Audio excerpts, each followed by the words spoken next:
صلاۃ والسلام علیک یا سیدی یا رسول اللہ صلی اللہ تعالیٰ علیہ وآلہ وسلم۔ میرے پیارے اسلامی بھائیوں، اس دنیا میں کتنی قومیں آئیں، ترقی اور عروج کی منزلوں کو پہنچی، مگر پھر ان پر زوال آیا اور تنزلی کے گہرے گڑھے میں جا گرے۔ آخر ترقی کے بعد پستی اور عروج کے بعد زوال، کامیابی کے بعد ناکامی کیوں ہوتی ہے؟ قوموں کی ترقی بلندیوں کو پہنچ کر پھر پستی کا شکار کیوں ہو جاتی ہے؟ آج ہم قرآن و حدیث سے انشاءاللہ ان باتوں کو سیکھنے کی کوشش کریں گے تاکہ اپنے آپ کو ان کاموں سے بچا سکیں جو زوال کا سبب بنتے ہیں۔ اللہ پاک ہمیں دنیا اور آخرت کی کامیابی اور نعمتوں کو ہمیشگی نصیب فرمائے۔ زوال نعمت سے اللہ تبارک و تعالی ہم سب کو محفوظ فرمائے۔ صلو علی الحبیب صلی اللہ علیہ محمد۔ اللہ پاک 13ویں پارے میں ارشاد فرماتا ہے، بے شک اللہ کسی قوم سے اپنی نعمت نہیں بدلتا جب تک وہ خود اپنی حالت نہ بدلے۔ تفسیر صراط الجنان قرآن پاک کی جو آسان تفسیر ہے، اس میں کیا لکھا ہے؟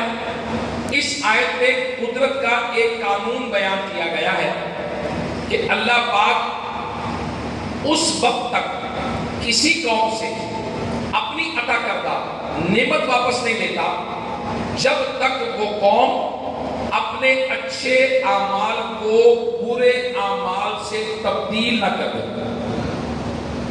اس آیت کریمہ سے معلوم ہوا کہ اللہ پاک جب کسی قوم کو نعمتوں سے نوازتا ہے، انہیں دنیا میں ترقی، عروج، عزت، خوشحالی، امن و سلامتی نصیب فرماتا ہے، تو ان سے بلا وجہ یہ نعمتیں واپس نہیں لیتا جب تک قوم اپنی حالت خود نہ بدلے۔ جب قوم بگڑتی ہے، اچھے اعمال کی جگہ برے اعمال کرنے لگتی ہے، اچھی صفات کی جگہ بری صفات اپنا لیتے ہیں، گڈ کوالٹیز اور بیڈ کوالٹیز، محنت کی جگہ سستی کا شکار ہو جاتے ہیں، فرض شناسی کی بجائے لاپرواہی سے کام لیتے ہیں، تقوی کی بجائے گناہ کا راستہ اختیار کرتے ہیں، شکر گزاری کی بجائے ناشکری کرتی ہے، تو قوموں کی عزت کو ذلت میں،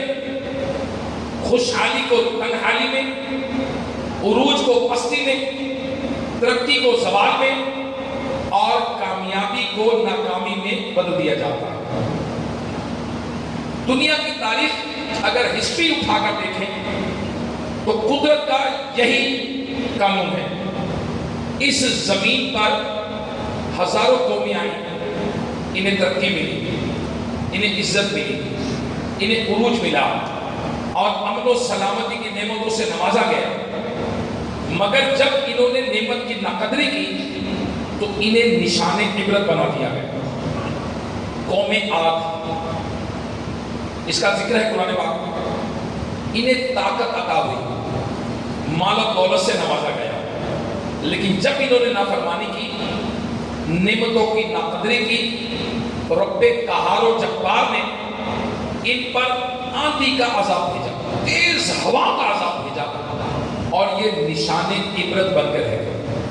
اتنے ایکسپرٹ تھے یہ، پہاڑوں کے بڑے بڑے پتھر کھود کر یہ غار بنا لیتے تھے، بڑے بڑے پہاڑوں کے اوپر پتہ نہیں کیا کیا بنا لیتے تھے، مگر نشان عبرت بن گئے۔ قوم سمود فن تعمیر کے ماہر، کنسٹرکشن، اللہ پاک نے انہیں نعمتوں سے نوازا، نعمتیں عطا کی، طاقت عطا کی، مال و دولت سے نوازا، دنیا میں عزت عطا کی، مگر یہ سرکش ہوئے، یہ ناشکرے بنے۔ قدرت نے انہیں شدید زلزلے سے تباہ و برباد کر دیا۔ شداد، نمرود، فرعون، ان کو بادشاہت عطا ہوئی، تاج و تخت سلطنت عطا کی گئی، مگر ان بدبختوں نے نعمت کی قدر نہیں کی، نہ قدرے بنے، بندے تھے بندے نہ بنے، خدائی کا دعویٰ کیا۔ پھر رب قہار جل جلالہ کا غضب ان پر نازل ہوا اور یہ تباہ و برباد ہوا۔ بنی اسرائیل، انہیں فرعون سے آزادی ملی، ملک مصر کی حکومت عطا کی گئی، لیکن انہوں نے ناشکری کی، ناشکرے بنے۔ اللہ پاک نے ان پر ذلت کا عذاب مسلط کیا۔ غرض جب تک قوم اپنی حالت نہ بدلے، اللہ پاک نعمتوں سے محروم نہیں فرماتا، اور جب قوم اپنی حالت بدل لے، اچھائی کی جگہ برائی لے لے، شکر کی جگہ ناشکری آ جائے، فرما برداری کی جگہ نافرمانی آ جائے، اللہ پاک کے قہر کا کوڑا برس جاتا ہے، پھر انہیں کچھ مہلت نہیں دی جاتی اور انہیں نشان عبرت بنا دیا جاتا ہے۔ میرے پیارے اسلامی بھائیوں، اس آیت کریمہ سے معلوم ہوا کہ اگر عروج و ترقی جو ہے، عروج ترقی جو ہے، یہ کوئی وراثتی نہیں ہے کہ نسل در نسل چلے گی، ایک بار آگے تو چلتی رہے گی، نہیں نہ، ایسا نہیں ہوتا کہ فلاں قوم ہمیشہ ترقی کرے گی، فلاں قوم ہمیشہ پستی میں رہے گی، نہیں، ایسا نہیں ہوتا۔ ترقی، عروج، عزت، کامیابی، شان و شوکت، ان سب نعمتوں کا تعلق نسب، نام، پیسہ، رنگ و روپ سے نہیں، بلکہ ترقی اور عروج کا تعلق اعلیٰ کردار سے۔ مفسر شہید مفتی الامت حقیق مفتی احمد یار خان نعیمی رحمۃ اللہ علیہ فرماتے ہیں، قومیں بڑی ہو یا چھوٹی، حتیٰ کہ نبی علیہ السلام کے ہم وطن، ہم نسب، بلکہ انبیاء کے قرابت دار، رشتے دار، بلکہ انبیاء کی اولاد، جو بھی اللہ پاک کی نعمت کی ناقدری، ناشکری کرے گا، اس سے نعمت چھین دی جائے گی۔ دیکھیے، اہل مکہ جو ہے، جو مکے کے لوگ ہیں، یہ حضرت اسماعیل علیہ السلام کی اولاد سے تھے، حضرت اسماعیل علیہ السلام کی اولاد سے، یعنی ابراہیم علیہ السلام کی اولاد سے۔ اللہ پاک نے انہیں نعمتوں سے نوازا، انہیں کعبے کی خدمت کا شرف کا موقع دیا، مگر مکہ مکرمہ جہاں کوئی پھل، کوئی سبزی، کوئی اناج نہیں اگتا، اس شہر میں انہیں ہر قسم کے پھل، میوے، اناج عنایت کیے گئے۔ ان کی تجارت کی راہ ہموار کی گئی۔ دنیا کے بڑے بڑے ملکوں میں اہل مکہ کو بڑی قدر و منزلت کی نعمت سے نظر سے دیکھا جاتا تھا، بڑے معزز لوگ ہیں یہ، ابراہیم علیہ السلام کی، اسماعیل علیہ السلام کی اولاد سے مکے کے لوگ، تجارتی قافلے بنتے اور دنیا کی ساری نعمتیں کہاں آ جاتی؟ مکے۔ اگتا کچھ بھی نہیں تھا مگر وہاں، اللہ اکبر۔ اور دنیا کا سب سے بڑا نشان توحید یعنی کعبہ شریف، اسے انہوں نے مقام شرک بنا دیا، اللہ کے محبوب صلی اللہ علیہ وسلم کو جھٹلایا، اللہ پاک کی آیتوں سے منہ پھیرا، اہل حق یعنی صحابہ کرام پر ظلم و ستم کے پہاڑ توڑے۔ نتیجہ کیا نکلا؟ میدان بدر میں کفار مکہ کا غرور خاک میں ملا دیا گیا اور ایسی شکست سے دوچار ہوئے کہ عبرت کا نشان بن کر رہ گئے۔ آخر یہ کیوں ہوا؟ اللہ پاک کے نبی حضرت اسماعیل علیہ السلام سے نسبت رکھنے والے، کعبہ معظمہ کے خدمت گار، کعبے کے متولی شکست سے دوچار کیوں ہوئے؟ اللہ پاک ارشاد فرماتا ہے کہ اس لیے کہ اللہ اس قوم کو سے جو نعمت انہیں دی گئی نہیں بدلتا جب تک وہ خود اسے نہ بدلتے۔ میں اپنے پر غور کروں، سبا یہ عرب کا ایک قبیلہ ہوا ہے، یہ لوگ اللہ پاک کے نبی حضرت ہود علیہ السلام کی اولاد میں سے تھے، یمن کی ایک بستی میں رہتے تھے۔ اللہ پاک نے انہیں بے مثال نعمتوں سے نوازا تھا۔ ان کی بستی میں آب و ہوا ایسی صاف اور پاکیزہ تھی کہ اس بستی میں نہ مچھر تھے، نہ سانپ، نہ بچھو، نہ مکھی، نہ کٹور، کوئی ایسی چیز ہی نہیں تھی۔ موسم نہایت معتدل، نہ زیادہ گرمی نہ زیادہ سردی، زمین زرخیز، باغ پھلوں سے لدے ہوئے، حتیٰ کہ کوئی شخص سر پر ٹوکرا اٹھائے باغ سے گزر جاتا تھا تو اتنی کثرت سے پھل لگتے تھے، اللہ اکبر، کہ اس کا ٹوکرا پھلوں سے بھر جاتا تھا، اتنی کثرت سے پھل لگتے تھے۔ یہ قوم بہت خوشحال، عمل پسند، سکون، آرام، چین سے زندگی گزار رہی تھی، مگر انہوں نے سرکشی کی۔ کیا سرکشی کی؟ اللہ پاک نے اس بستی میں 113 نبی بھیجے، 113 انبیاء بھیجے۔ ان سرکشوں نے انبیاء کرام علیہ السلام کو جھٹلایا، تکبر کیا، کفر پر اڑے، ضدی بنے، انبیاء کرام کی بے ادبی کی، گستاخی کی، تو رب قہار کا قہر ان پر برسا۔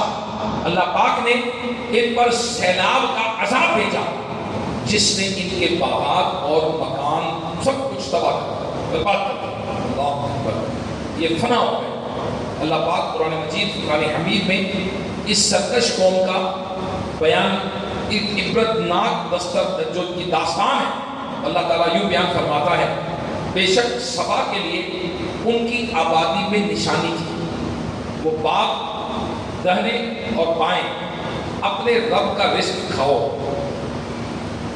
دو باغ دہنے اور بائیں اپنے رب کا رزق کھاؤ اور اس کا شکر ادا کرو، پاکیزہ شہر اور بخشنے والا رب۔ تو انہوں نے منہ پھیرا تو ہم نے ان پر زور کا سیلاب بھیجا اور ان کے باغوں کے عوض 2 باغ انہیں بدل دیے، جن میں پکا میوہ اور جھاڑی اور کچھ تھوڑی سی بیریاں، ہم نے انہیں یہ بدلہ دیا ان کی ناشکری کی سزا، اور ہم اسے سزا دیتے ہیں اسی کو جو ناشکرا ہے۔ اللہ قرآن میں کیا فرماتا ہے؟ ہم اسے سزا دیتے ہیں اسی کو جو ناشکرا ہے۔ پیارے اسلامی بھائیوں، معلوم ہوا کہ ترقی اور عروج کا تعلق نام و نسب سے نہیں ہے، اس لیے یہ نہیں دیکھا جاتا یہ کون کس کا بیٹا ہے، یہ کس کا پوتا ہے، یہ نہیں دیکھا کہ کون زیادہ پیسے والا ہے۔ ترقی اور عروج کے لیے کریکٹر دیکھا جاتا ہے، کردار دیکھا جاتا ہے۔ اللہ اکبر، میرے پیارے اسلامی بھائیوں، اللہ اکبر، واقعی آج ہم بھی پاکستان میں رہتے ہیں اور 14 اگست 1947 کو پاکستان ہمارے سے وجود میں آیا۔ اللہ تبارک و تعالیٰ نے یہاں کے مسلمانوں کو آزادی کی نعمت سے نوازا، آزاد ہوئے اور کم و بیش 100 سال غلام بن کر رہے اور مسلمانوں کو ذلت کی نگاہ سے دیکھا جاتا تھا، ان پر ظلم و ستم کے پہاڑ توڑے جاتے تھے، کافر مسلمانوں کو جانی اور مالی نقصان پہنچاتے تھے، بات بات پر مسلمانوں کی عزت کو پامال کرتے ہیں اور مسلمانوں کو چھیڑتے تھے، نہ جانے کیسی کیسی تکلیفوں سے دوچار کیا کرتے تھے۔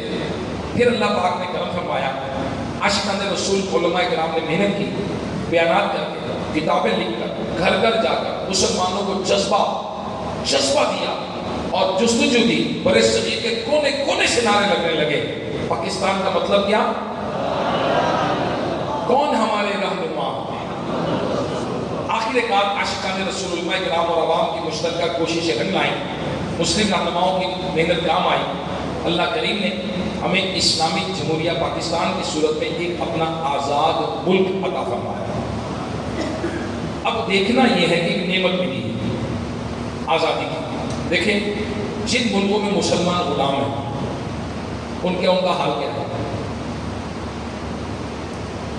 نہ وہ آزادی سے عبادت کر سکتے ہیں، نہ وہ آزادی سے کچھ کھا پی سکتے ہیں، نہ ان کو کوئی نوکریاں ملتی ہیں، نہ ان کا کوئی ایجوکیشن لیول ہے، نہ وہ آزادی سے بزنس کر سکتے ہیں، جب مرضی پکڑ کر جس کو مرضی مارو، جب مرضی جو مرضی ہو جائے۔ جہاں غلام، اور اللہ تعالیٰ کے کرم سے ہم یہاں آزاد ہیں۔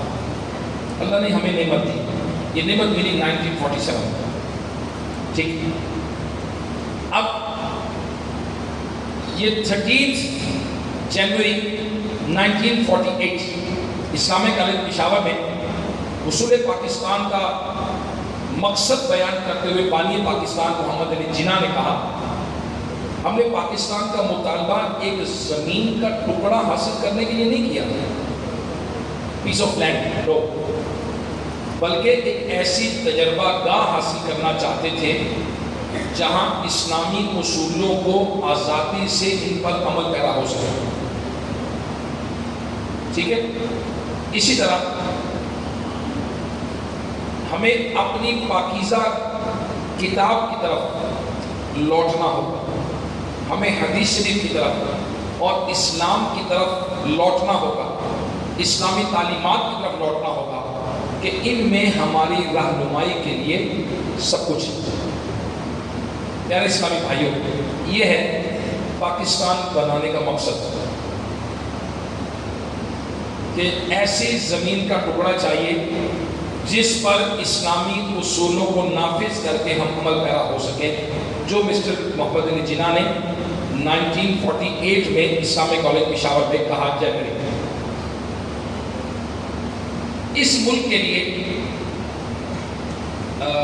اسلامی تہذیب و تمدن کو اپنا سکیں، قرآن کریم، حدیث شریف اور اسلامی تعلیمات پر آزادی سے عمل کر پائیں۔ میرے پیارے اسلامی بھائیوں، جس مقصد کے لیے بنا، پہلی بات جو کیا ہمیں یہ مقصد پتا ہے کہ اس لیے بنا تھا؟ بولو،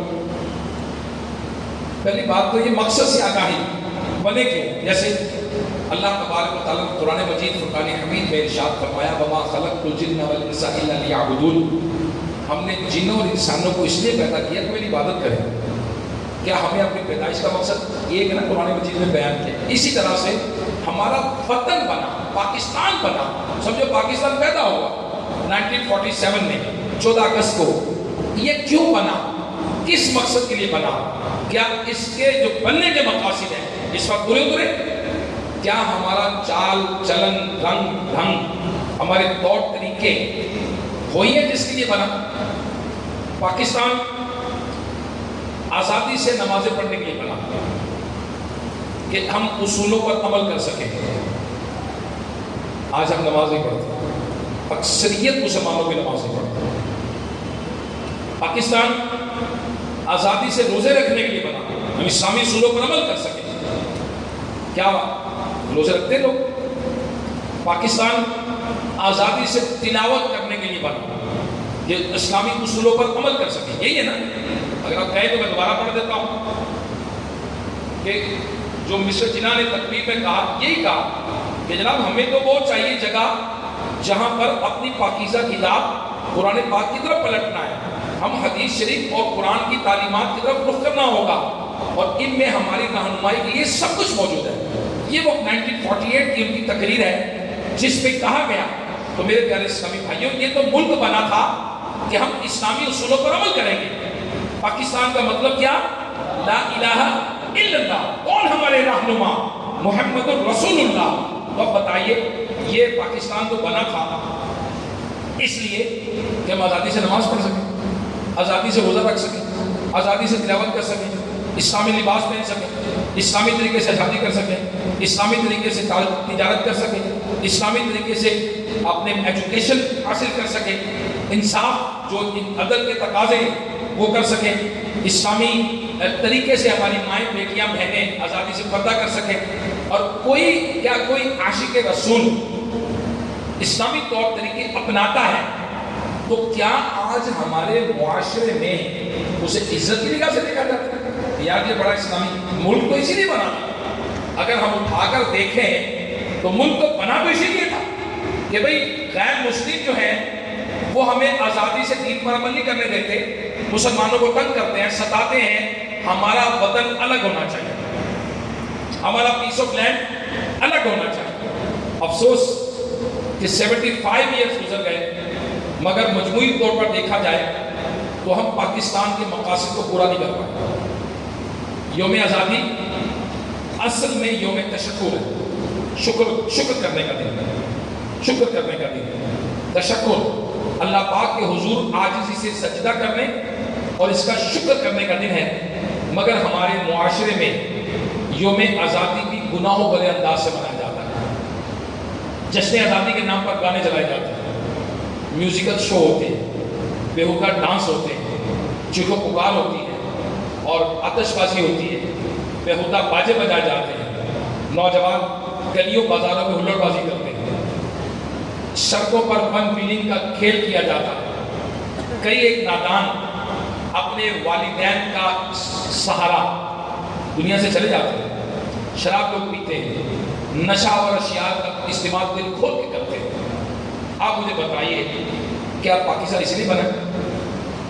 نہیں، جو اس کا مقصد بیان کیا گیا وہ یہ تھا کہ ہمیں ایک زمین کا ٹکڑا چاہیے جس پر قرآن و حدیث کے مطابق ہم عمل کر سکیں، قرآن سے رہنمائی لے سکیں۔ اب ایک رپورٹ کے مطابق پاکستان میں جشن آزادی کے موقع پر 7 ملین 70 لاکھ لوگ منشیات استعمال کرتے ہیں، نشہ کرتے ہیں، اور ایک انتظامی ادارے کے مطابق اب تک $800 ملین کی منشیات کو ضبط کر چکا ہے۔ مگر افسوس، کیا پاکستان منشیات کے لیے بنا؟ نشہ کرے، آزادی سے نشہ کرے گا جناب پاکستان کے اندر، آزادی سے شراب پیے گی، ہمیں کو پینے نہیں دیتا، نشہ کریں گے، کیا کریں گے؟ کیا کرنا تھا یہاں؟ ہمیں کیا تکلیف تھی ادھر؟ ہمیں کیا تکلیف تھی؟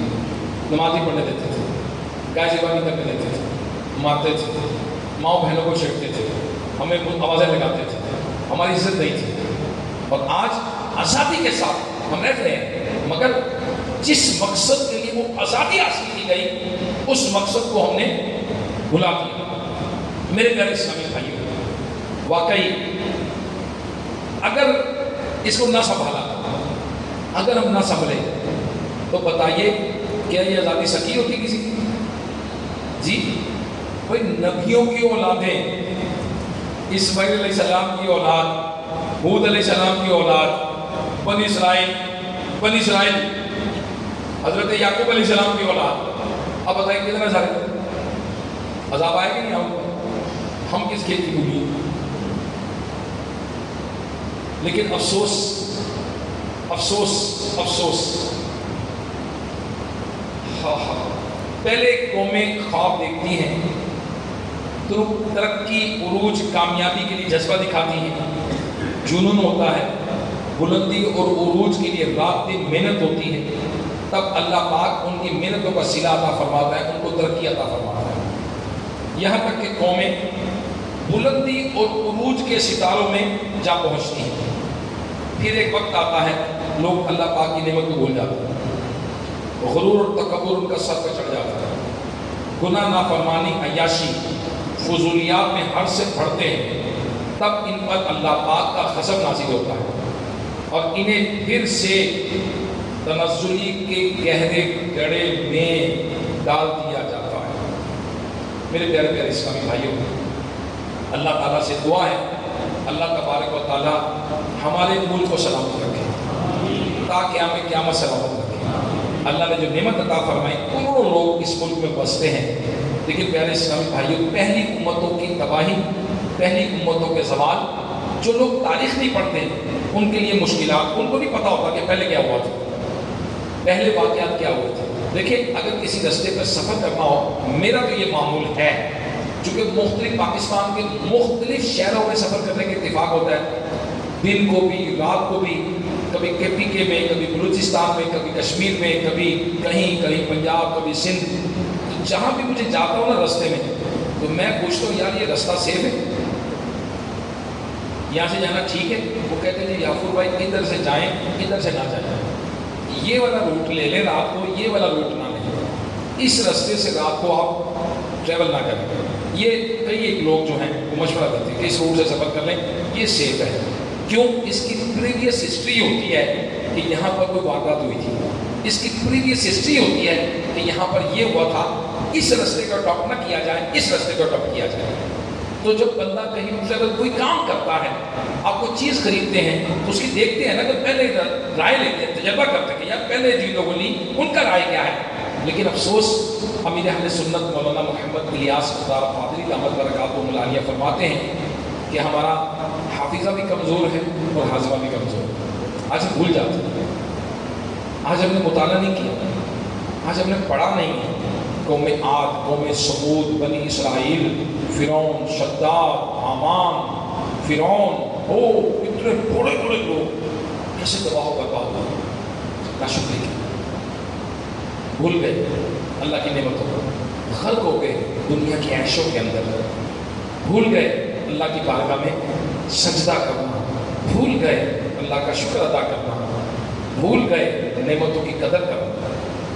میرے پیارے اسلامی بھائیوں، اے کاش کہ ہم ان چیزوں کو یاد رکھیں، ہم جائزہ لیں کہ ہم تباہی کے کنارے پر کھڑے ہیں. اس وقت ہمارے بڑوں نے آزادی کا خواب دیکھا، ان میں جذبہ تھا، شوق تھا، لگن تھی، پھر انہوں نے محنت کی، قربانیاں دی. نتیجہ کیا ہوا کہ ملک پاکستان بن گیا.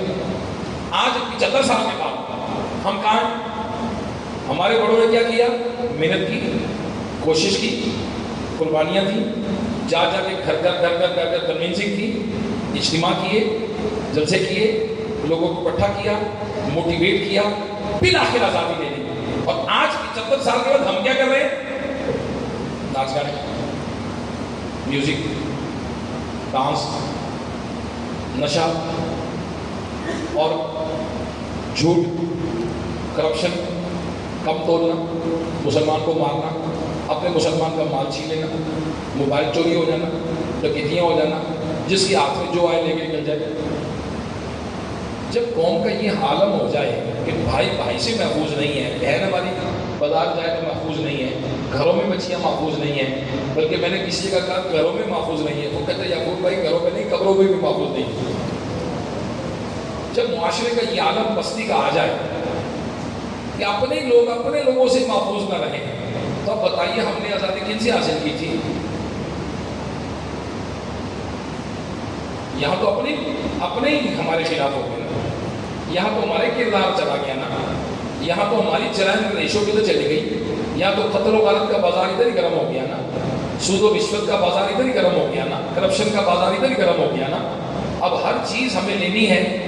مجھے ایک بار مطلب ایک MPAs تھے، ان کا کوئی اجتماع ہوا، سیشن کیا ان کا، 15 کے قریب تھے.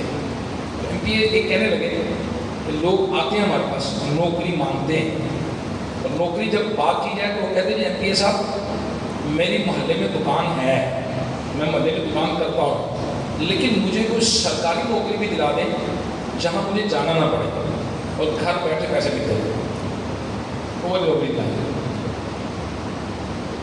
اب جب لوگوں کا عالم یہ ہو جائے کہ وہ محنت چھوڑ کر، بزنس چھوڑ کر نوکری کرنا چاہتے ہیں، وہ اچھا نوکری بھی سرکاری جسے جانا نہیں پڑے، جب مرضی چلے گئے، جب مرضی واپس آ گئے، جب مرضی گئے نہ گئے، پیسے دے دیے، کسی اور نے حاضری لگا دی، استغفر اللہ مزاری. جب قوموں کا عالم یہ ہو جائے، اخلاقی پستی کا عالم یہ ہو جائے، تو پھر میرے پیارے اسلامی بھائیوں، اس قوم کو تباہی کی کون روکے گا؟ اس قوم کو تباہی کے گڑھے میں گرنے سے کون روکے گا؟ میں نے عرض کی نا کہ اللہ تبارک، اور جب اللہ کسی قوم کے ساتھ برائی کا ارادہ فرماتا ہے تو اسے کوئی پھیرنے والا نہیں، اسے کوئی پھیرنے والا نہیں، اس کے سوا ان کا کوئی حمایتی نہیں. اللہ پاک نے 13ویں بارے میں ارشاد فرمایا کہ جب اللہ پاک کسی قوم کے ساتھ برائی کا ارادہ فرماتا ہے تو پھر اسے کوئی پھیرنے والا، روکنے والا کوئی نہیں، اللہ کو روکے گا. اور پھر اس کے سوا کوئی حمایتی نہیں. جتنے مرضی قلعے لے آئیں، جتنے مرضی توپے لے آئیں، جتنا مرضی اسلحہ لے آئیں، جتنا مرضی جو مرضی لے آئیں، جب اللہ تبارک و تعالیٰ قوموں کو تباہ فرماتا ہے، اللہ اکبر، اللہ اکبر، اللہ اکبر. اب اس دفعہ میں نے سنا کہ یورپین ممالک کے اندر ٹیمپریچر 40 ہو گئی، اور ان کے جو پل بنے ہوئے ہیں اس کو وہ ٹھنڈا پانی ڈال کے ٹھنڈا کرنے والا پل پگھل ہی نہ جائے. 40 ٹیمپریچر پہ تو ہم نے اس کو بنایا ہی نہیں ہے. اب جو مرضی ہے جو مرضی کر لو، سورج ہی 40 کو 50 پہ چلا کے بنے گا کیا ہوگا؟ مالک ہے نا وہ، خالق ہے، اس کو پیچھے کیسے کریں گے؟ سورج کو ٹیمپریچر میں AC کمرے میں لگ جائے گا، باہر کیسے لگے گا AC؟ جب بندہ ناشکری پہ آتا ہے، جب حالت بدلنے پر آتا ہے، کرپشن کا بازار گرم کرتا ہے، اللہ تبارک و تعالیٰ کے بنائے نظام قدرت میں دخل اندازی کرتا ہے اور فطرت کو چینج کرنے کی کوشش کرتا ہے، اللہ تبارک و تعالیٰ ان قوموں کو نشان عبرت بنا دیتا ہے۔ تو میرے پیارے اسلامی بھائی، بڑی واضح بات ہے کہ ہر چیز کا کوئی نہ کوئی پرپس ہوتا ہے، مقصد ہوتا ہے، کوئی نہ کوئی وجہ ہوتی ہے، اور جب وہ چیز اپنا مقصد پورا کرتی ہے اس کی قدر و قیمت زیادہ ہوتی ہے، اس کی قدر و منزلت زیادہ ہوتی ہے۔ مثال کے طور پر یہ مائک ہے، اس مائک کا مقصد کیا ہے؟ آواز دینا۔ اگر یہ آواز دے رہا ہے تو جیسے بیان ختم ہوگا، اجتماع ختم ہوگا، اسلامی بھائی آئیں گے، اس کو نکالیں گے، اس کا یہ اتاریں گے، اس کی تار لپیٹیں گے، اس کو ڈبے میں ڈالیں گے اور محفوظ کر دیں گے کل جمعے کی نماز تک کے لیے۔ ایسے ہی، اور اگر یہ مقصد پورا نہ کرے تو یہ دیکھیں گے اس کو چلتا نہیں ہے، خراب ہو گیا، ٹھیک ہے، اس کو نکالیں گے، اتاریں گے، کیا سکرائب میں لوہے کے پاؤ شاید بک جائے۔ اسی طرح ایک قلم، ہماری جیب میں کیا ہے؟ قلم۔ ہم نے کہاں رکھا ہے؟ سینے کے ساتھ، دل کے ساتھ، ادھر لگا کر رکھا ہے قلم، ویسے کب تک؟ کب تک؟ جب تک لکھ رہا ہے، اور اگر لکھنا بند کرتے تھے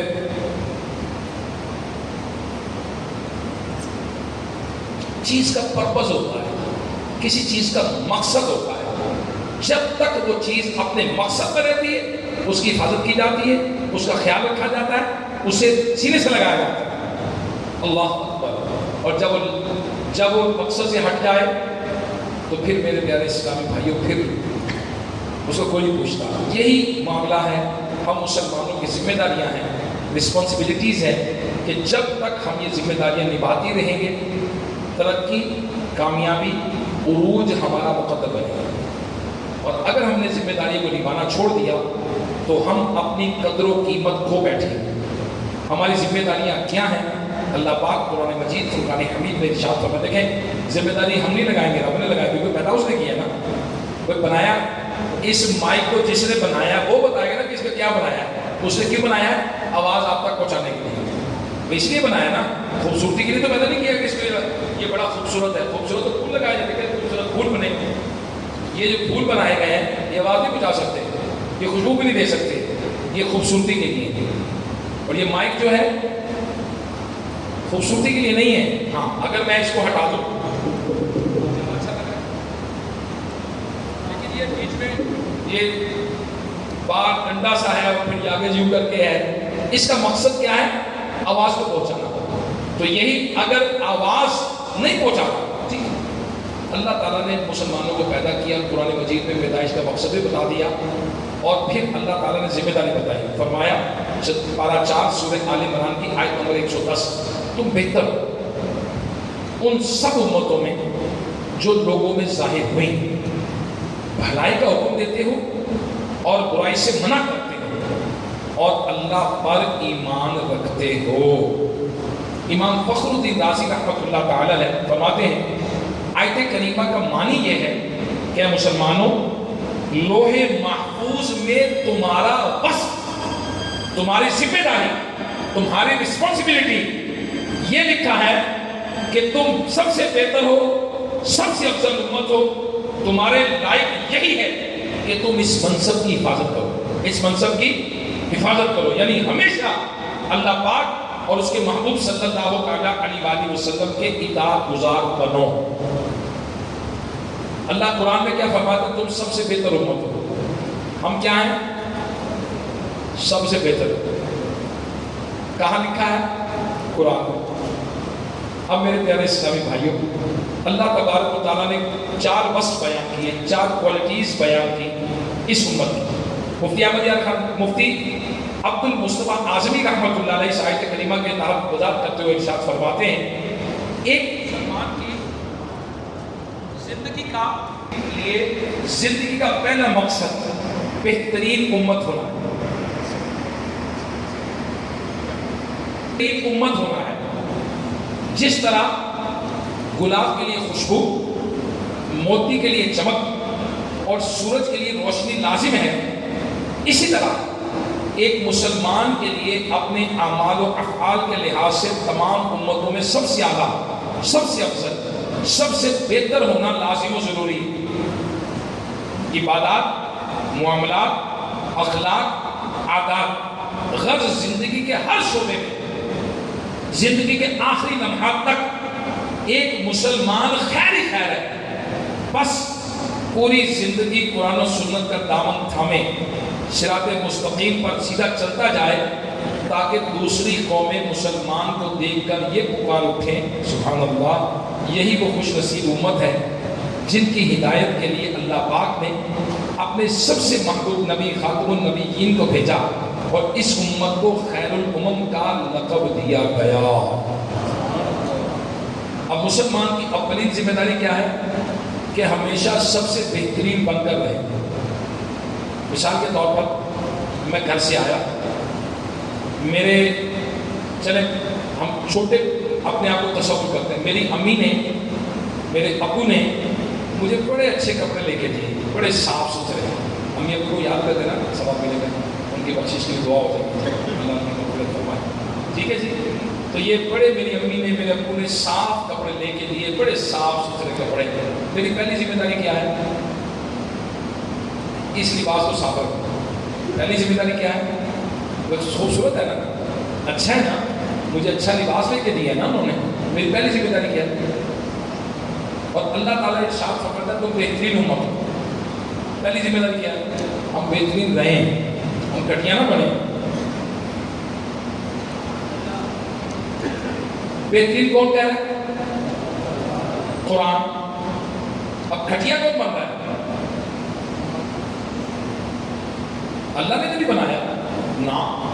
اگر انسانی صورت کو دیکھے جسمانی طور پر، تو اللہ تعالیٰ قرآن میں فرماتا ہے لقد خلقنا الانسان فی احسن تقویم، ہم نے انسان کو بہترین صورت میں پیدا کیا۔ ایز اے انسان دیکھیں تو بہترین صورت میں پیدا کیے گئے، اور اگر امتی دیکھیں تو سب سے اعلیٰ نبی کی اعلیٰ امت قرآن کہہ رہا ہے، تو بہترین امت ہو۔ اپنی بنی ہم آپ بگاڑتے ہیں، اپنے ہاتھوں کی کمائی ہے، ہم خود برے ہوتے ہیں۔ میں مثال دیتا ہوں، ہم میں سے یہاں سارے لوگ مسجد کے نمازی ہیں، بڑے اچھے لوگ، بڑے بہترین لوگ، جناب بیان ہو رہا ہے، نمازیں پڑھ رہے ہیں، کچھ کہتے ہیں جناب ہم یہاں کورس بھی کریں گے، ٹھیک ہے جناب آپ کورس بھی کریں، اسلامی بھائی آئیں گے آپ کو کھانا بھی کھلائیں گے، آپ رات رکتے ہیں، آپ تہجد پڑھیں، آپ کو صبح ناشتہ بھی کرائیں گے، نماز میں قرآن کا درس بھی ہوگا، صبح فجر میں جگائیں گے بھی، آپ کو ناشتہ بھی کروائیں گے۔ اچھا اب ان میں سے ذلیل کون ہوگا؟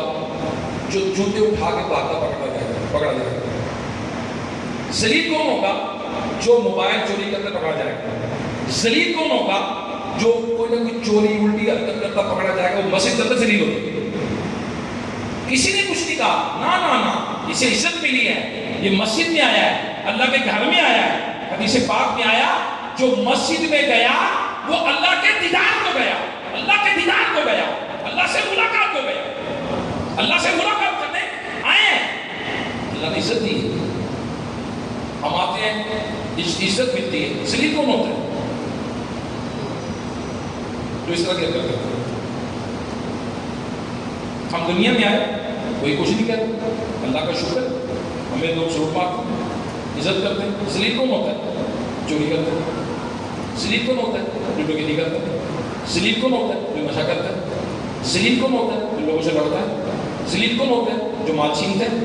ذلیل کون ہوتا ہے؟ جو ظلم کرتا ہے۔ باقی لوگ تو ذلیل ہو رہا ہے۔ تو سب سے پہلی رسپانسبلٹی بینگ اے مسلم ہماری یہ ہے کہ اللہ تعالیٰ نے جو ہمیں یہ بہترین امت کا لقب دیا ہے، ہم بہترین بن کر رہیں، اسے مینٹین کریں۔ ہم نے بننا نہیں ہے بہترین، وہ اللہ نے فرما دیا تمہیں بہترین بنایا میں نے، وہ خیر سب سے بہترین امت پہ پیدا کیا ہے۔ ہم بہترین ہیں، ہم نے کرنا کیا ہے؟ اس آنر کو برقرار رکھنا ہے، اس آنر کو برقرار رکھنا ہے۔ دوسرا یقیناً جو بہتر ہوتا ہے وہ آئیڈیل بھی ہوتا ہے. جو بہتر ہوتا ہے وہ کیا ہوتا ہے؟ آئیڈیل بھی ہوتا ہے. جو آئیڈیل ہوتا ہے یہ خود آئیڈیل ہوتا ہے یا دوسروں کو نقل مارتا ہے؟ جی جو بہتر ہے وہ خود آئیڈیل ہے یا دوسروں کو نقل مارتا ہے؟ کوئی برانڈ ہے، بہت اعلیٰ قسم کا برانڈ ہے. اب کس کا برانڈ میں آپ کو بتاؤں؟ اپنے ساروں کو مائک کی کمپنیاں پتہ نہیں ہوں گی. ایک پنکھے کی پتہ ہوگی شاید، رائل فین، پاک فین، لاہور فین، ہے نا، مختلف کمپنیاں ہیں. اس وقت میرا خیال ہے سب سے جو اچھی کوالٹی ہے وہ لاہور فین شاید، جس کی کوالٹی سب سے اچھی ہے، سب سے بہترین ہے. اچھا، لوگ اس کی نقل ماریں گے یا کسی کی نقل ماریں گے؟ جی بھائی جو برانڈ ہوتا ہے، جو الگ کوالٹی کی چیز ہوتی ہے، یہ کسی کی نقل مارتا ہے یا لوگ اس کی نقل مارتے ہیں؟ ہم کیا ہیں؟ اعلیٰ. کون کہہ رہا ہے؟ قرآن کہہ رہا ہے. تو سب سے بہتر امت ہو. ہمیں کیا کرنا ہے؟ لوگوں نے ہماری نقل مارنی کہ ہمیں لوگوں کو نقل مارنی؟ نہیں، ہم نے پیچھے چلنا ہے. نہیں، ہم نے کسی کو فالو کرنا ہے. نہیں، ہم نے ان کو فالو کرنا. نہ قرآن کہہ رہا ہے تو بہترین امت ہو. ہمیں کیا ہے؟ تو ہم برانڈ ہے پوری دنیا کے لیے، یہ سب سے بہترین امت. جی ہاں. اور پھر ہم نے لوگوں کو پیچھے لگانا. ہم نے نہیں لگنا کیونکہ ہم آئیڈیل ہیں. اللہ نے قرآن میں فرمایا ہمیں. آج یہ دیکھیں، اللہ تبارک و تعالیٰ نے یہ بہترین امت فرمایا 4 پارے میں سورہ آل عمران کی آیت نمبر 110 میں. تو بہترین امت جو میں ظاہر ہوں، ان سب امتوں میں جو لوگوں میں ظاہر ہوں بہترین امت. اب ہم نے کیا کرنا ہے؟ ہم نے وہ جس کی وجہ سے بہتر ہے ان کوالٹیز کو اڈاپٹ کرنا ہے، ان کوالٹیز کے مطابق پرفارم کرنا ہے. دوسرے قوموں کو اپنے پیچھے چلانا ہے تاکہ کسی کے پیچھے چل جائے. اگر ہم کسی کے پیچھے چلے نقل مار کے 2 نمبر، ہے نا، جیسے کہ لاہور فین، اسی طرح کوئی برانڈ بنتا ہے تو ملتا جلتا رنگ نوار کا برانڈ اسی طرح کا بنا لیتے ہیں، 2 نمبر بن جاتی چیز، ہے نا. لوگ کا کھاتے کو یار یہ شاید وہ ہے، جو 1 نمبر ہے وہ 1 نمبر ہے. اور تم بہترین امت ہو ان سب امتوں میں جو تمہیں ظاہر ہو. تو نبی علیہ الصلوۃ والسلام کی جو امت ہے یہ سب سے اعلیٰ امت ہے. لوگ اس کی پیروی کریں گے، دوسری قومیں اس کی پیروی کریں گے. یہ نہیں کسی کے پیچھے جائے گا. نہ، یہ خود ان کے پاس ٹریک موجود ہے، ان کے پاس رستہ موجود ہے، ان کے پاس قرآن موجود ہے، ان کے پاس حدیث موجود ہے، وہ وجوہات موجود ہیں جس کی وجہ سے اللہ تعالیٰ نے آئیڈیل کرا دیا. مسلمانوں کے اخلاق ایسے اعلیٰ کوالٹی کے ہوں، لوگ ان سے سیکھیں. اب دیکھیں، ایک اخلاقیات میں ہے ماں باپ کی خدمت. اخلاقیات میں کیا ہے؟ ماں باپ کی خدمت. میں پڑھ رہا تھا پچھلے دنوں، آسٹریلیا کے اندر اس وقت سب سے بڑا مسئلہ وہ کیا ہے؟ وہ ہے بوڑھے لوگوں کو سنبھالنا. بوڑھے لوگوں کو سنبھالنا. ان کے معاشرے میں اپوزیشن نے گورنمنٹ کو کہا کہ جناب آپ حکومت کرنے کے قابل نہیں ہیں کیونکہ پچھلے سال 50,000 بوڑھے اس لیے مر گئے کہ ان کا کسی نے خیال نہیں کیا. 50,000 بوڑھے لوگ مر گئے ہیں کہ ان کا کسی نے خیال نہیں رکھا. اب بتائیے کیا ان کے پاس تو بوڑھوں کو سنبھالنے کا نظام ہے؟ نو. نظام کس کے پاس ہے؟ ہمارے پاس. والدین بوڑھے ہو جائیں اف تک نہ کہو، اف تک نہ کہو. ان کے لیے عاجزی کا بازو بچھا نرم دلی کے ساتھ، اور اللہ تعالیٰ کی بارگاہ میں عرض کر مولا ان پر اس طرح رحم فرما جس طرح کے بچپن میں انہیں نے مجھے پالا.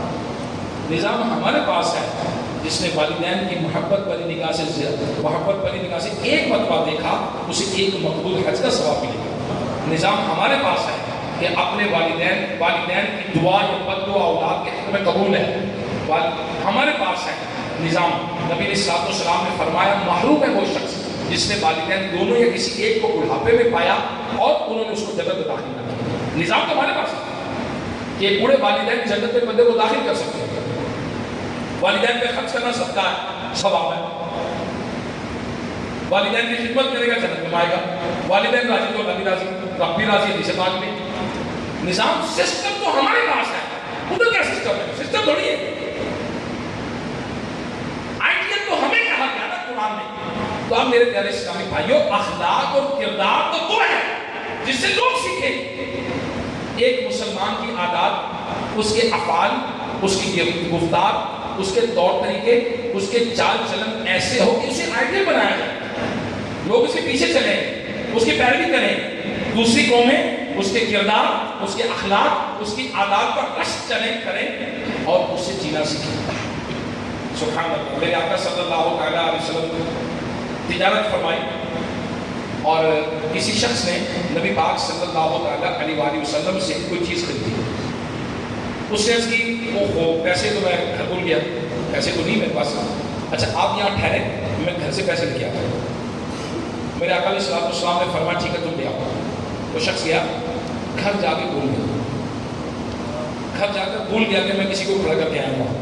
اسے 3 دن بعد یاد آیا، 3 دن بعد کوئی میں نے ان کو کھڑا کیا تھا، مال لیا تھا، پیسے دینے تھے۔ وہ 3 دن بعد وہاں آیا، میرے نبی علیہ الصلوۃ والسلام وہیں کھڑے تھے۔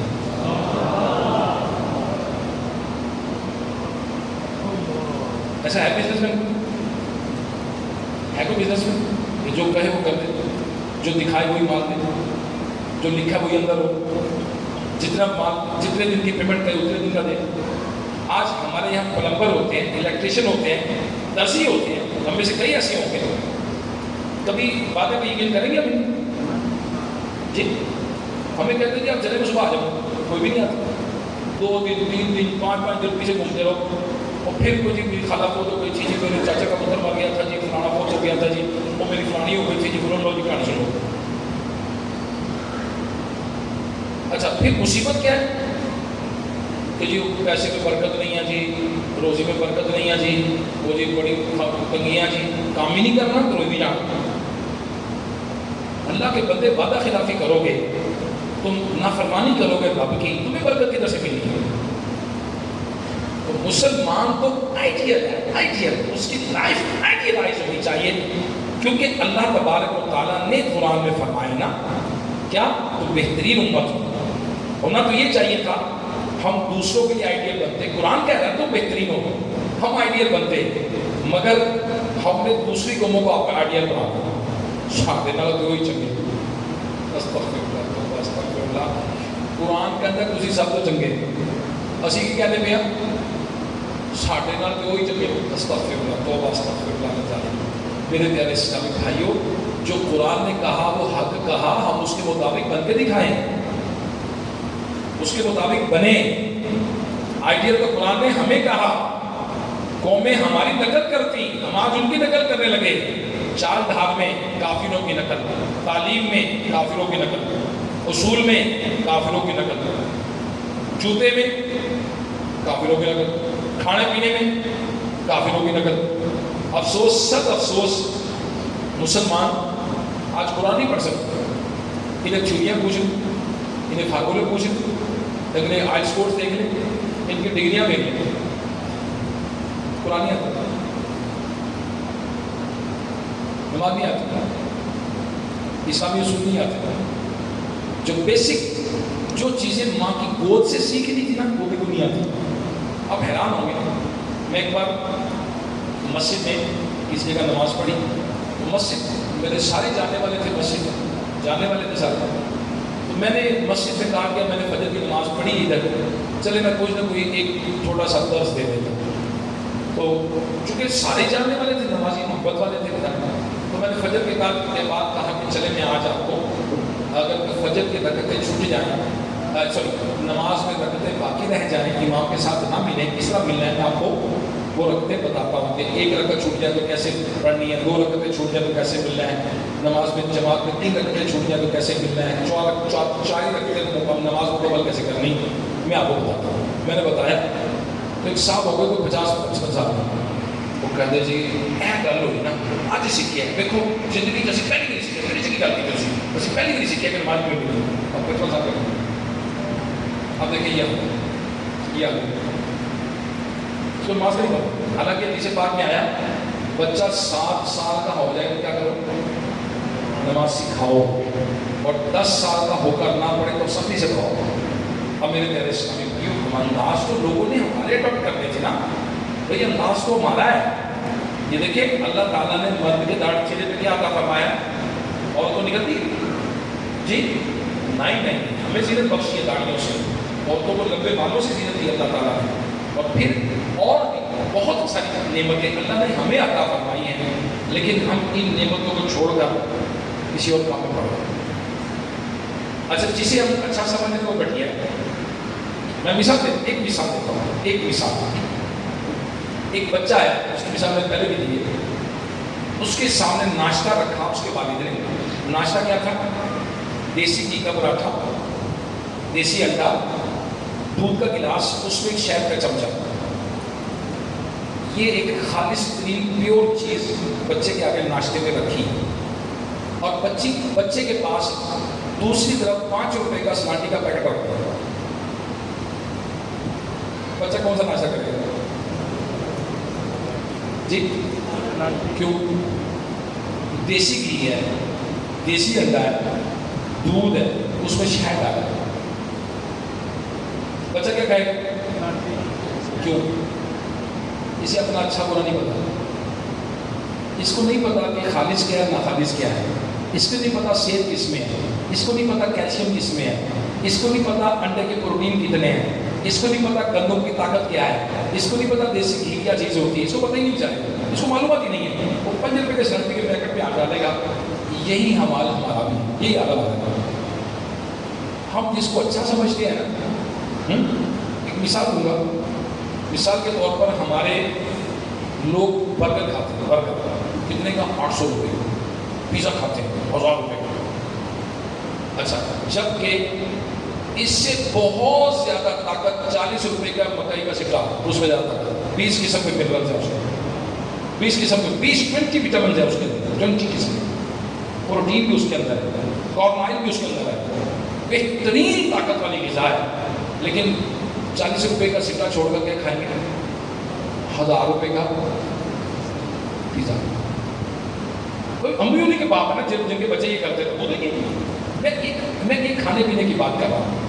ہم کیلا نہیں کھائیں گے، وہ شورما کھاتے ہیں.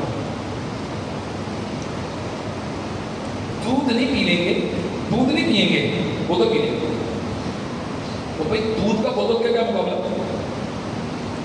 ہے؟ کوئی مقابلہ جی؟ نہیں، کیلے کا اور شورمے کا ہے کوئی مقابلہ؟ کبھی بھی نہیں ہو سکتا، ہو ہی نہیں سکتا. اچھا، یہ جس ملک میں لوگ یہ غذائیں کھاتے ہیں، جس شہر میں، وہاں کو 40 50 45 55 سال میں اٹیک ہو جاتا ہے. اور جو لوگ کچی سبزیاں کچے پھل کھاتے ہیں وہاں ایوری 100 سال ہے. کشمیر میں 100 سال لوگ زندہ رہتے ہیں. ہمیں اپنا اچھا برا معلوم نہیں ہے. لہٰذا پیارے اسلامی بھائیوں، اے کاش یہ جو ہمارے پہلے مسلمان تھے، جو اسلاف تھے، جو کسی کی نقل نہیں کرتے تھے. نا مسواک مسلمانوں کی جنگ ہوئی، مسلمان 2 3 دن 4 دن مسواک نہیں کر سکتے. اب فتح نہیں ہو رہی. جب فتح نہیں ہو رہی تو انہوں نے کہا کہ وجہ ہے کہ فتح نہیں ہو رہی، کیا ہوگا؟ انہوں نے سنت چھوٹی، سنت پتا کی تو جنگ کی مصروفیت مسواک نہیں کی. وہ سارے لائن میں آگے صبح دریا کے پار دشمن تھا، ادھر مسلمان تھے، وہ مسواک کر رہے ہیں. سارے لائن پر آگے جب کی نماز کے سارے.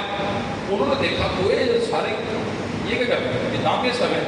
مسلمانوں کا روب دبدبا تو تھا. انہوں نے کہا یہ دام پیش کر رہے ہیں، سارے آپ کچے کھا جائیں گے. وہ ایسی بات ہے، جنگ کے بغیر مسلمانوں کو پتا ہو اتنا روب دبدبا مسلمانوں کا ٹول تھا. لیکن افسوس کہ آج ہمارا روب دبدبا جاتا رہا، اس لیے کہ نبی پاک صلی اللہ علیہ وسلم کی سنتوں کو ہم نے چھوڑ دیا، نبی علیہ الصلوۃ والسلام کی اداؤں کو چھوڑ دیا. دیکھیں کوئی شخص یہ کہے کہ جی یہ کیا بات ہے، ہمیں ٹینک بنانے چاہیے، ہمیں توپے بنانے چاہیے، ہمیں ڈاکٹر بنانے چاہیے، مسواکوں کی باتیں کر رہے ہیں. اب بتائیے کہ دشمن کے دل میں روگ کس نے پیدا کرنا ہے؟ ہمارا اللہ نے پیدا کرنا ہے. ہم تو رب سے کریں گے نا. بھائی ہم آتے ہیں بعض اوقات تو بندہ ایسا ہوتا ہے کہ وہ بات ہی نہیں کرتا ہم سے. کہتا ہے جناب جو آپ ہیں، جناب اوکے جناب جو آپ ہیں. کچھ لوگ ایسے لڑتے ہیں ہم سے. تو اس کے دل میں محبت یا ہمارا روب، ہمارا خوف، وہ کس نے ڈالا؟ ہم کا قرآن ذکر ہے. ہم اسباب پہ کیوں جائیں؟ خالق کے اسباب پہ جائیں نا. اللہ تعالیٰ خود ہی سجا دے گا پھر ہمیں. ایسا بھی ہوا ہے کہ دشمن کی فوجوں میں کبھی آندھی چل گئی ہے، دشمن کی فوجوں میں کبھی قوم پھیل گیا، دشمن کی فوجوں میں تھلی مچ گئی، ان کو اپنی پہ گئی. یہ بھی ہوا کئی بار ہوا. اللہ نے بغیر جنگ کے فتح دی. تو میرے پیارے اسلامی بھائیوں، اخلاق جو انسان کا اخلاق بڑی قیمتی چیز ہے. مالک بن دینار رحمۃ اللہ نے ایک مکان کرائے پر لیا. اس مکان کے ساتھ ایک یہودی کا مکان تھا. وہ یہودی جو تھا وہ بغض و عناد کی وجہ سے، دشمنی کی وجہ سے، اس نے پرنالے کا رخ جو ہے اس مکان میں کر دیا. جو غلاظت، جو گندگی، جو نجاست ہوتی وہ ساری کی ساری مالک بن دینار رحمۃ اللہ کے گھر میں پھینک گئے، ان کے برآمدے میں سے پرنالہ سیدھا ہی. آپ اس غلاظت کو صاف کر دیتے اور خاموش رہتے. آخر کار ایک دن اس یہودی نے خود ہی تنگ آ کر کہا، جناب میرے پرنالے سے گرنے والی نجاست سے آپ کو تکلیف تو نہیں، کوئی شکایت تو نہیں؟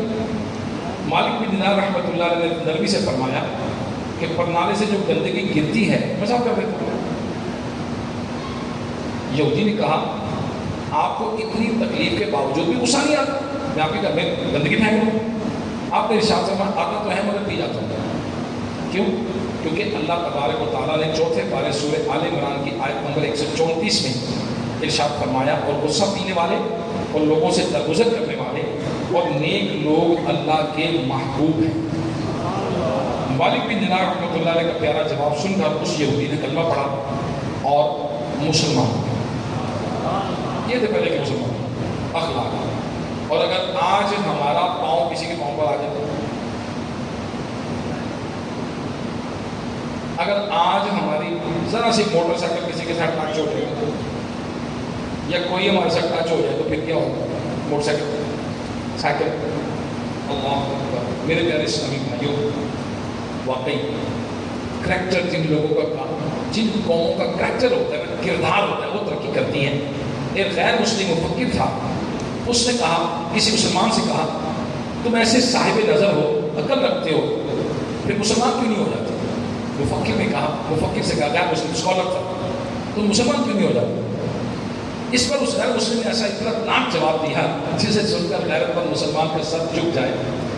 غیر مسلم نے کہا، جب میں اس اسلام کو دیکھتا ہوں جو مسلمانوں کی کتابوں میں ہے تو میرے دل میں اسلام کی حقانیت اور سچائی کے چراغ روشن ہو جاتے ہیں. میرا دل چاہتا ہے کہ میں مقدس کتابوں کو ساری زندگی سینے سے لگائے رکھوں، مگر جب میں اس اسلام کو دیکھتا ہوں جس پر مسلمان عمل کر رہے ہیں میں بیزار ہو جاتا ہوں.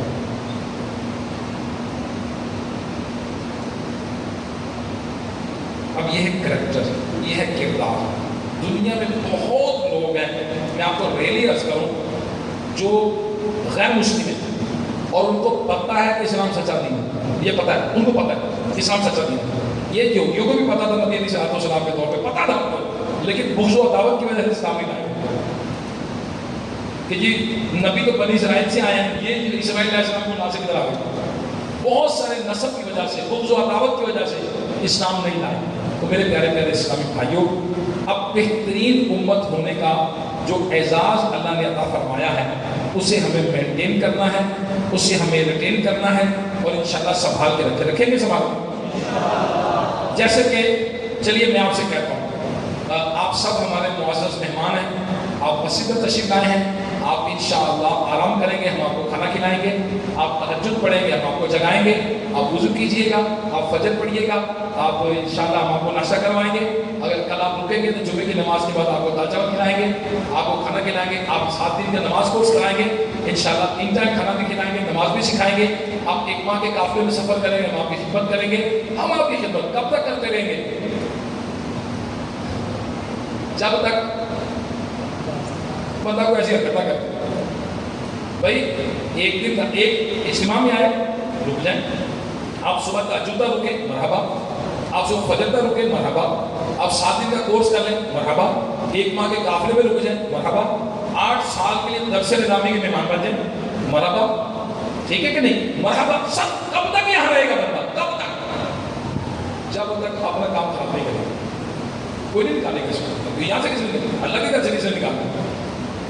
یہی حال اللہ تبارک و تعالیٰ کا قوموں کے بارے میں کہ جب تک وہ اپنا کام خراب نہیں کرتے نا، اللہ تبارک و تعالیٰ بھی اس کو ذلیل نہیں کرتے۔ لہٰذا ہم دنیا میں زندگی گزارتے ہیں، کوئی کسی کا مال کھا جاتا ہے، کوئی کسی کا قرضہ کھا جاتا ہے، کوئی بیگم کو اٹھا کے مارنا شروع کرتا ہے، جو اچھی بنی سے سسرال میں ہوتی ہے وہ بھی جا کے بنتے ہیں، پہلے سسرال میں دعوتیں کرتے ہوتے ہیں، پھر بعد میں جب بیگم کو مارتا ہے دفعہ کر نہیں کوئی کچھ جب ہماری بیٹی کو مارتا ہے اس کی عزت بھی جاتی ہے، وہ اپنا کام آپ خود ہی خراب کر لیتا ہے، تھوڑی بہت عزت ہوتی ہے وہ اور خراب کر لیتا ہے، وہ بندہ غصہ آ گیا سی، غصہ آ گیا سی، اب عزت گئی، اب نہیں آتی واپس، وہ گئی، آپ نے ناشکری کی، آپ نے ناقدری کی ہے، گئی۔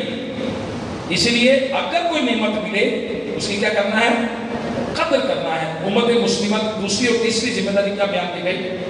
جو لوگوں میں ظاہر ہوئی بھلائی کا حکم دیتے ہیں اور بھلائی سے اور برائی سے منع کرتے ہیں، نیکی کی دعوت دینا، برائی سے منع کرنا، یہ مسلمانوں کی ذمہ داری بیان کی گئی ہے، ذمہ داری رسپانسبلٹی بیان کی گئی ہے۔ لیکن افسوس آج مسلمانوں کی اکثریت ان ذمہ داریوں سے منہ موڑ چکی ہے، ایک عجیب سوچ نہ جانے کہاں سے آ گئی ہے۔ ہم سمجھتے ہیں کہ نیکی کی دعوت دینا، برائی سے منع کرنا، نماز کی دعوت دینا اور اگر جھوٹ سے روکنا یہ مولویوں کا کام ہے، یہ مذہبی لوگوں کا کام ہے، باقی سب کمائیں کھائیں موج کریں یا شیخ اپنی اپنی دیکھ۔ نہ میرے پیارے اسلامی بھائیوں، تم سب بہترین امت ہو جو لوگوں میں ظاہر ہوئی، نیکی کی دعوت دیتے ہو، برائی سے منع کرتے ہو۔ یہ ایوری مسلم اور ایوری مسلم، یہ آرڈر ہر ایک مسلمان کے لیے۔ اللہ اکبر، اللہ اکبر۔ میرے پیارے اسلامی بھائیوں، مفتی احمد یار خان نعیمی رحمۃ اللہ علیہ فرماتے ہیں کہ سارے کے سارے مسلمانوں پر دین سب پر ہی فرض ہے کہ لوگوں کو اچھی بات کا حکم دے، برائی سے منع کریں۔ پیارے اسلامی بھائیوں، نبی علیہ الصلوۃ والسلام نے فرمایا بلغوا عنی ولو آیہ، پہنچا دو میری طرف سے اگرچہ ایک آیت کلمہ۔ اب سب سے پہلے ہماری ذمہ داری تو ہمارے گھر پر ہے، ہماری زوجہ پر ہے، ہمارے بچوں پر ہے۔ اللہ نے قرآن میں فرمایا یا ایھا الذین آمنوا قوا انفسکم واہلکم نارا، اے ایمان والو بچاؤ اپنے آپ کو اور اپنے گھر والوں کو جہنم کی اس آگ سے۔ تو وہاں ذمہ داری ہے نیکی کی دعوت دینے کی، بیگم کو جگانا ہے نماز کے لیے، بچوں کو جگانا ہے نماز کے لیے، اچھے اخلاق کا درس دینا ہے، جھوٹ سے بچانا ہے، غیبت سے بچانا ہے، فلموں ڈراموں گانوں بازوں سے بچانا ہے۔ یہ مرد کی ذمہ داری میں شامل ہے، جی ہاں ذمہ داری میں شامل ہے۔ قرآن کہہ رہا ہے نا اس کو، نبی فرما رہے بلغوا عنی ولو آیہ، پہنچا دو میری طرف سے اگر ایک ہی آئے تو۔ یہاں تو ہمسائے کو نیکی کی دعوت نہ دینے والے کو بھی قیامت کے دن جہنم میں ڈال دیا جائے گا۔ بخاری شریف میں ہمسایہ دعویٰ کرے گا کہ یا اللہ یہ خود نماز پڑھتا تھا، خود نیکی کرتا، مجھے دعوت نہیں دیتا تھا، مجھے گناہ میں دیکھتا تھا، مجھے روکتا نہیں تھا، وہ ہمسایہ بھی پکڑ لے گا۔ اور آج تو ہمسایہ کو کیا، ہم تو یہاں کو برائی کر رہے ہیں اس کو کچھ نہیں کہتے، ہم کہتے یار ابھی ناراض ہو جائے رب کا حکم پورا کر رہا ہوں نا بھائی میں کسی کو نماز کی دعوت دے رہا ہوں، وہ ناراض ہو یا خوش ہو جو مرضی ہو، میں نے رب کا حکم پورا کیا، آئیے بھائی نماز پڑھیے۔ ہاں اخلاق اچھا ہو، انداز اچھا ہو، گفتگو بڑی حکمت کے ساتھ ہو، بڑی محبت کے ساتھ ہو۔ پیارے اسلامی بھائی آئیے پلیز نماز کا وقت ہو گیا، آئیے دیکھیں مؤذن کہہ رہا ہے یا سر آئیے نماز کے لیے۔ دعوت اسلامی کے امیر مولانا محمد الیاس قادری صاحب نے بڑا اچھا انداز دیا ہے کہ آپ درس دے دیں، کوئی بات سنا دیں، کوئی حدیث سنا دیں، کوئی چوک میں کھڑے ہو کے درس دے دیں، چوک میں درس دے دیں، مسجد میں درس دے دیں، گھر میں درس دے دیں، کوئی حدیث سنائیں اور اس کے بعد کہیں کہ اللہ ہمیں عمل کرنے کی توفیق عطا فرمائے۔ آئیے چلے مسجد میں نماز پڑھیں، آئیے نماز پڑھنے چلیں، آئیے حضور پلیز تشریف لائیے نماز کے لیے، حضور آئیے نماز پڑھتے ہیں۔ حکمت عملی سے دعوت دیتا ہے، پھر ہمارا کام تھا دعوت دینا، وہ ہمارا پورا ہو گیا۔ نماز پڑھانا ہماری ذمہ داری کو نہیں تھی کہ وہ نماز پڑھی پڑھے، نہیں یہ ہماری ذمہ داری نہیں تھی۔ ہماری ذمہ داری کیا تھی؟ کہہ دینا، نیکی کی دعوت دینا، برائی سے منع کرنا، یہ ہماری ذمہ داری تھی۔ لہٰذا پیارے اسلامی بھائیوں، اے کاش کہ ہم منصب کو پورا کریں، اس منصب کو کریں، اس کے لیے ہمیں کورس کریں، اس کام کے لیے ہم کیا کریں؟ سیکھیں، اس کام کے لیے دعوت اسلامی کے ساتھ 3 دن کے مدنی قافلوں میں سفر کریں۔ الحمدللہ ابھی 8، 9، 10 محرم پر ہزاروں اسلامی بھائیوں نے دعوت اسلامی کے ساتھ مدنی قافلوں میں 3 دن کے لیے سفر کیا ہے۔ ہمارے لاہور سے تقریباً 531 ہی قافلہ ساتھ، آج تقریباً 538 اسلامی بھائیوں نے 1 ماہ کا سفر کیا ابھی تک، اگست کے مہینے میں 1 ماہ کے لیے۔ عاشقان رسول سفر کرتے ہیں، کیوں سفر کرتے ہیں؟ اپنے وقت کو نکالتے ہیں، کیوں؟ اپنا مجاہدہ، اپنی ریاضت، اپنی پریکٹس، نیکی کی دعوت دینا، ایک منصب جو رب نے دیا جس وجہ سے ہم بہترین امت ہیں، وہ کیا ہے؟